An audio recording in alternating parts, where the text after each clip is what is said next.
नमस्ते, स्वागत छ आजको भिडियोमा। यस भिडियोमा म कक्षा 12 को शैक्षणिक वृद्धि र मूल्याङ्कन विषयको एकाइ 1 शैक्षणिक उद्देश्य, शैक्षणिक वृद्धि र मूल्याङ्कनका सबै अभ्यासहरू प्रश्नहरूको राम्रोसँग तयार गरिएको उत्तरहरू प्रस्तुत गर्दैछु।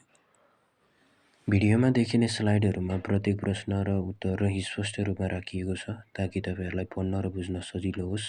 अब एक एक गरी स्लाइड मार्फत सबै सामग्री हेर्नुहोस्।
धन्यवाद। आजको भिडियोमा यति नै। यदि तपाईहरूलाई नोट्स उपयोगी लाग्यो भने सपोर्ट गर्न र सब्सक्राइब गर्न नबिर्सनुहोला।